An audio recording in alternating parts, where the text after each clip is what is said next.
প্রিয় দর্শক, আসসালামু আলাইকুম। আজকে তোমাদের সঙ্গে একটি মজার রেসিপি শেয়ার করব। মাত্র 2টি ডিম দিয়ে সকাল বিকালের মজার নাস্তা রেসিপি। তো বন্ধুরা, চলো তোমাদের সঙ্গে শেয়ার করি কী কী উপকরণ দিয়ে এই নাস্তাটি ঝটপট তৈরি করতে পারবেন। তো এখানে আমি পাত্র নিয়েছি 2 কাপ। ময়দা বা আটা নিতে পারো, এখানে আমি আটা নিয়েছি। দিয়ে দিচ্ছি 2 চামচের মতো চিনি, স্বাদ মতো লবণ দিয়ে এটাকে সুন্দরভাবে ম্যাশ করব।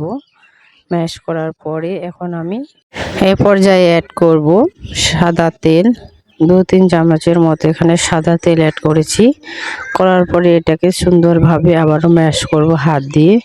এভাবে হাত দিয়ে ম্যাশ করার পরে এখন আমি গরম জল দিয়ে দেব। তো এখানে গরম জলটা দিয়ে সুন্দরভাবে একটি ডো তৈরি করব। তো বন্ধুরা, এইভাবে যদি এই রেসিপিটি তৈরি করো তো অসাধারণ লাগবে নাস্তাটি খেতে। তো হাত দিয়ে আমি সুন্দরভাবে একটা ডো তৈরি করব। এই নাস্তাটি বড় ছোট সবারই পছন্দ হবে। এইভাবে তৈরি করলে ছোটরা মজা করে খাবে। তো বন্ধুরা, এইভাবে আমি এটাকে প্রায় 5 মিনিটের মতো ঢাকনা দিয়ে রেস্টে রেখে দিয়েছিলাম। তারপরে আবারও মুথে নিলাম। নেওয়ার পরে এখন আমি এটাকে সুন্দরভাবে বেলে নেব। তো এইভাবে রুটির সাইজে সুন্দরভাবে পাতলা করে বেলে নিতে হবে। তো এইভাবে আমি বেলানো হয়ে গেছে। এখন আমি আবারও নেক্সট স্টেপে চলে এসেছি। গ্যাসে কড়াই বসিয়ে দিয়েছি।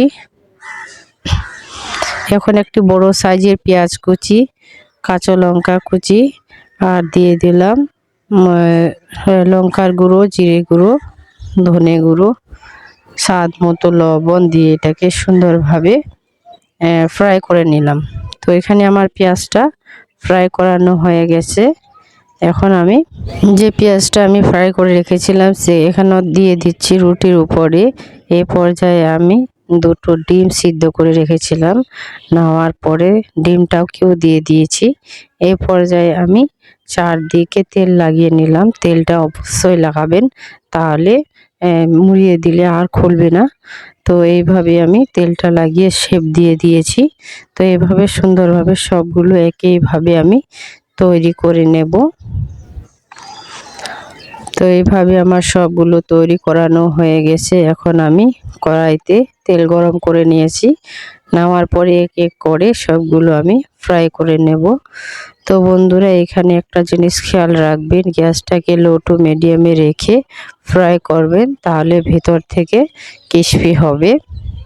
তো এইভাবে আমি সবগুলো একইভাবে ফ্রাই করব। এইভাবে যদি বাচ্চাদেরকে সকালে টিফিনও দিতে পারো